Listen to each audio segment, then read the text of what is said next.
나으실 거예요. 그러면 병원에 안 가도 돼요. 안녕하세요. 피어디오 포도입니다. 저는 2019년 심한 우울증과 불안장애로 정신과 치료 이력을 가지고 있고요. 당시 6개월 정도 치료를 받았었고 현재는 완치 후 병원을 다니지 않고 있습니다.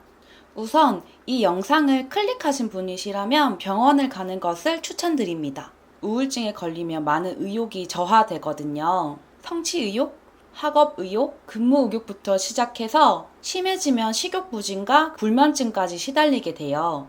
친구를 만나지는 것도 꺼려지는데 유튜브에서 우울증을 검색하셨거나 홈 화면에 노출된 제 영상을 클릭하는 능동적인 행동을 취하셨다면 이미 우울증에 대해서 깊이 생각 중이신 것 같아요. 저에게 자주 여쭤보시는 질문이 있거든요. 이거를 답변 드려볼게요. 요약해보면 총 2가지 정도로 요약할 수 있겠더라고요. 첫 번째 질문, 포도님, 저는 지금 이런 불행한 상황에 처해져 있어요. 그래서 제가 너무 많이 힘들어요. 병원에 가야 할까요? 두 번째, 저는 이만큼이나 상태가 안 좋아요. 병원에 가면 나을까요? 네, 병원에 가셔야 합니다. 그리고 나으실 거예요. 저처럼 자유롭게 일상을 다시 시작할 수 있을 겁니다. 처한 상황보다 지금 내가 나를 어떻게 생각하는지가 더 중요한 것 같아요. 제가 가정을 한번 해볼게요. 안정적인 직장을 다니고 있어요. 근데 내 마음 너무 불안해서 견딜 수가 없어요. 그러면 병원에 가야 해요. 제 직장이 진짜 불안정한 곳이에요. 근데 저는 2다리 뻗고 잘 자요. 그러면 병원에 안 가도 돼요. 가족, 직장 상사 혹은 친구가 저에게 한 달 전에 이런 심한 말을 했어요. 그 말을 계속 곱씹으면서 너무 힘들고 견딜 수가 없어요. 그러면 병원에 가야 해요. 그런데 내 가까운 사람이 하루에도 수십 번씩 나에게 폭언을 해요. 그런데 내 마음이 괜찮아요. 그러면 병원에 안 가도 돼요. 사람들이 나에게 예쁘다고 말을 해요. 그런데 나는 어느 한 컴플렉스에 꽂혀서 미칠 지경이에요. 그러면 병원에 가야 해요. 사람들이 다 나의 외모를 지적해요. 그런데 나는 이 정도면 충분하다고 생각해요. 그러면 병원에 안 가도 돼요. 저는 큰 회사 직원이었었거든요. 원청징수 영수증 기준으로 연봉 1억을 넘었었고요.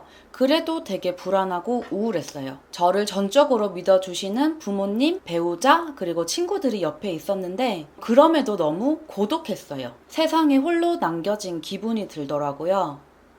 그리고 31살에 대기업에서 과장으로 진급도 순탄히 했어요. 근데도 너무 불안하고 초조했어요. 차곡차곡 억 단위의 돈도 모아뒀어요. 그런데도 이 돈과 함께 내가 너무 한없이 작아 보이고 아무것도 할 수 없다는 생각이 들더라고요. 내가 처한 상황이 남들이 보기에 아무리 좋아 보여도 내 마음이 좋지 않다면 그때는 전문가에게 도움을 청하셔야 합니다.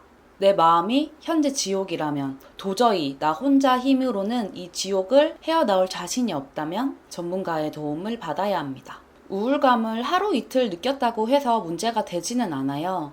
그런데 어제도 우울했고 오늘도 우울했고 내일도 우울할 것 같아요. 그리고 이 감정을 나 스스로 헤어나오기가 너무 어려워요. 나의 미래가 전혀 기대가 되지 않아요. 너무 고달프기만 해요.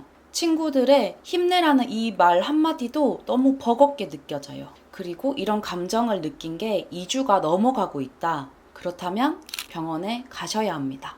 저는 우울증이 터널 같다고 생각을 하거든요. 그 터널에서 주저앉아 엉엉 울고만 있다면 오늘의 나도 내일의 나도 그 터널에서 나올 힘이 없을 것 같다면 그때는 전문가의 도움이 필요한 때라고 생각해요. 어느 통계 자료를 보았는데요. 정신과 치료를 받아야 하는 100명이 있다고 해요. 그 중에 15명만 정신과를 가고 85명은 병원을 가지 않는다고 합니다. 정신과 치료를 받는다고 해서 이상한 게 아니에요. 만약에 다른 사람들이 나를 이상하게 볼 것 같아서 걱정이 돼서 병원을 못 가겠으면 사람들에게 비밀로 하고 병원을 가세요. 다른 사람들이 나를 어떻게 생각하는지보다 당장 내가 살아야죠. 그게 더 중요합니다. 막상 시작해보면 별거 아니에요. 할 수 있어요. 그리고 나으실 수 있습니다. 이 영상을 클릭해 주시는 그런 행동력이 있으시다면 병원에도 가실 수 있습니다. 이 영상을 지금까지 봐주신 인내력이 있으시다면 우울증과 불안장애를 이겨내는데 인내하실 수 있으실 거예요. 우리 모두 쾌활한 일상으로 돌아갈 수 있습니다. 저는 방치하다가 상태가 너무 안 좋아져서 회사를 갑자기 못 가게 됐었거든요. 그렇게까지 상태가 안 좋았던 저도 낫더라고요. 근데 제가 병원에 가지 않았다면 그 터널을 더 깊게 파고만 있었을 것 같아요. 만약에 생각이 꼬리에 꼬리를 물고 그 생각이 나를 아프게만 한다면 꼭 병원에 다녀오셨으면 좋겠습니다. 끝까지 봐주셔서 감사합니다. 도움이 되는 컨텐츠로 또 돌아올게요. 평안히 만나요.